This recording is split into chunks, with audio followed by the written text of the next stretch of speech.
تخيل تصحى تلاقي مصدر الحياة الوحيد للكوكب اتحول لأكبر كابوس بيطارد البشرية. احنا النهاردة هنحكي قصة مسلسل ياكاموز. حكايتنا بتبدأ من داخل معسكر بحث متطور، بنتعرف فيه على الملازم ديفن ووظيفتها مراقبة الأقمار الصناعية وحركة الغلاف الجوي. في يوم وهي بتعمل الفحص اليومي بتشوف حاجة خلت دمها يتجمد، موجات كهرومغناطيسية مرعبة جاية من الشمس وبسرعة خيالية ناحية كوكب الأرض. الموجات دي كانت حرفيا بتدمر وبتبقى أي قمر صناعي بيجي في طريقها. راحت فورا تبلغ النقيب اللي معاها عشان يلحقوا يتصرفوا، بس الصدمة كانت في رد فعل النقيب اللي طلبت منها تتجاهل كل اللي شافته وتنساه تماما. من هنا بنروح لمكان تاني خالص وبنتعرف على بطلنا أرمن مهندس وعالم غواصات عبقري، بس شخصيته انطوائية. كان عايش حياة هادية وبسيطة جدا في بيت صغير على شواطئ تركيا. في يوم وهو خارج من بيته بيتفاجئ بوجود فيكتوريا قدامه، ودي حبيبته القديمة. فيكتوريا عالمة أحياء بحرية وجاية تطلب منه طلب هيغير مجرى حياته للأبد. بتقوله إنها بتجهز لرحلة بحثية في أعماق البحر بالقرب من قاعدة جوية عسكرية. الهدف هو الوصول لعمق كبير جدا ما وصلوش حد قبل كده، ومعاها فريق من 5 أفراد. أرمن كان هيرفض في الأول لما عرف إن اللي ممول الرحلة هو والده المليونير. والد أرمن هو الشخص اللي أرمن بيكرهه أكتر من أي حاجة في الدنيا. قعد شوية مع نفسه ويفكر وراح قعد يتمرجح على المرجحة بتاعته وقرر في النهاية إنه يقبل المهمة. بيروح أرمن لفيكتوريا عشان يبلغها بقراره. بيخبط على الباب وبيفتح له راجل غريب. أرمن افتكر إنه غلط في العنوان، بس فيكتوريا بتظهر وبنعرف إن الراجل ده خاطبها واسمه فريدي، وهو المسؤول عن كل الأجهزة التكنولوجية في المهمة. أرمن طبعا حس بالغيرة وإن الشغل مع الراجل ده هيبقى تقيل على قلبه، بس كتم مشاعره وقرر إنه يركز في المهمة عشان يخلص ويرجع لحياته. بنرجع تاني للملازم ديفن اللي التوتر كان خلاص هياكلها من جوه. قررت تخالف الأوامر واتصلت بأهلها عشان تحذرهم من الكارثة اللي جاية. قالت لهم وهي مرعوبة لازم تستخبوا في أي مكان تحت الأرض فورا، وحذرتهم إن بكرة أول ما الشمس تطلع مفيش مخلوق هيكون في أمان فوق السطح. المشهد بيتحول لموقع انطلاق الرحلة البحثية وبنتعرف على باقي أعضاء الفريق. فيليكس الصديق المقرب لأرمن، ورانا طالبة مجتهدة جدا كانت معاهم في الكلية، وبنسون اللي باين عليه إنه شخص مرح وبيحب يلطف الجو.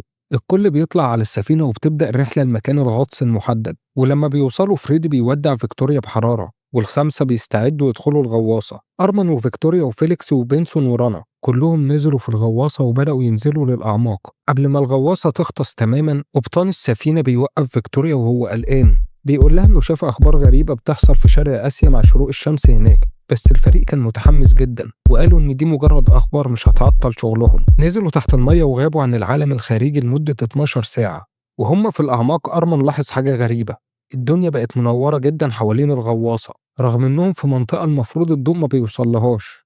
قرر أرمن إنه ياخد قرار سريع ويطلع بالغواصة لسطح المية عشان يشوف إيه اللي بيحصل.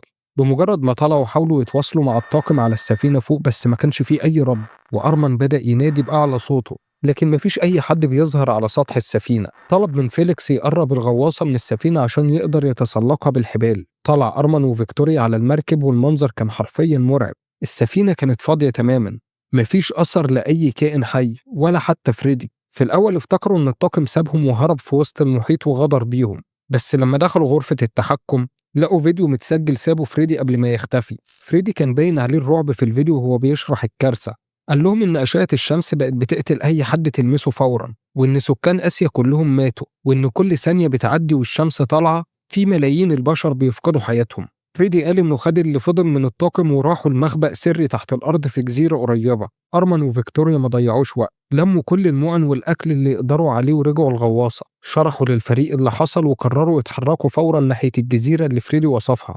أول ما وصلوا هناك وربطوا الغواصة شافوا مشهد ما كانوش يتوقعوه أبدا. غواصة تانية عسكرية ضخمة جدا بدأت تطلع من المية جنبهم، وهي دي كانت غواصة ياكاموز، وخرج منها عدد كبير من الجنود والضباط المسلحين. أرمن حاول يفهمهم إن العالم انتهى فوق وإنهم لازم يتحدوا عشان يعيشوا. موبايل فيكتوريا جات له رسالة فيديو أخيرة من فريدي. الفيديو كان بيصور ناس بتموت وهي بتحضن بعض ومستسلمة تماما لمسارها المرعب. الشرطة العسكرية بقيادة الضابط أوموت قرروا يقسموا نفسهم مجموعات عشان يفتشوا المدينة.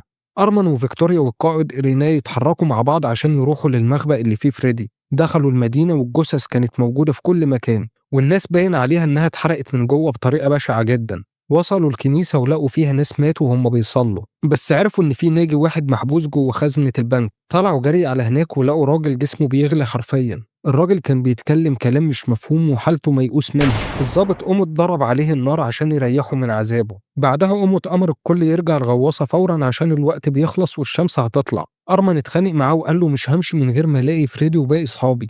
فيكتوريا شافت الفيديو تاني وركزت في المعالم اللي ورا فريدي وعرفت مكانه.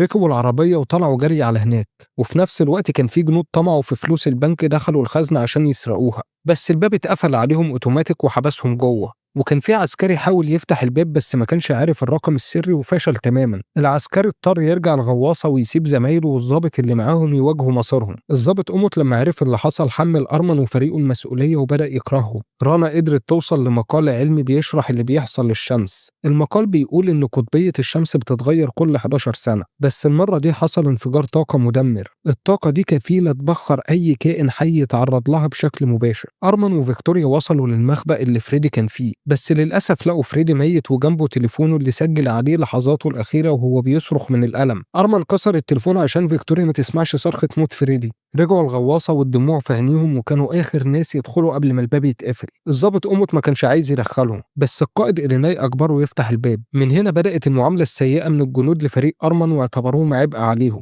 خلوهم ينظفوا الحمامات ويهينوهم بكل الطرق الممكنة. وفجأة حصل عطل فني خطير في محركات الغواصة، ومحدش من العساكر عرف يصلحه لأن المهندس بتاعهم هو اللي اتحبس في خزنة البنك ومات. اضطروا يطلبوا مساعدة أرمن، وبذكائه قدر يحل المشكلة وينقذ الغواصة من الغرق. القائد إيريناي انبهر بأرمن وقرر يعينه المهندس الرسمي للغواصة، وده ضايق أوموت جدا. وفي ليلة العسكري شرب كحول وبدأ يهلوس ويدور على مشاكل مع الفريق. اتهم فيكتوريا إنها سرقت علب الأكل، وبدأ يحرض الجنود إنهم يعملوا تمرد. راحوا للقائد وطلبوا منه يرمي المدنيين بره الغواصة لأنهم بيخلصوا الأكل. أرمن دخل في وسطهم وحاول يهدي النفوس وقال لهم إحنا احتمال نكون آخر بشر عايشين على الكوكب ولازم نحافظ على بعض. الضابط أوموت بدأ يتأثر بكلام أرمن، بس الحقد كان لسه موجود جواه. وفي مكان تاني فليكس شاف عسكري فاقد الأمل وماسك قنبلة في إيده وبيلعب بيها. طلع جري وبلغ القائد إيريناي اللي راح يحاول يهدي العسكري. العسكري قال له أنا أهلي كلهم ماتوا، مش عايز أعيش في عالم مفهوش حد بحبه. القائد حاول يقرب منه بس العسكري قرر ينهي حياته. القائد إيريناي ضحى بنفسه وقفل الباب عشان يحمي الغواصة. الانفجار حصل وعمل شرخ كبير في غرفة التحكم والمية بدأت تدخل، وأرمن حاول بكل قوته يسد الفتحة بس مفيش فايدة.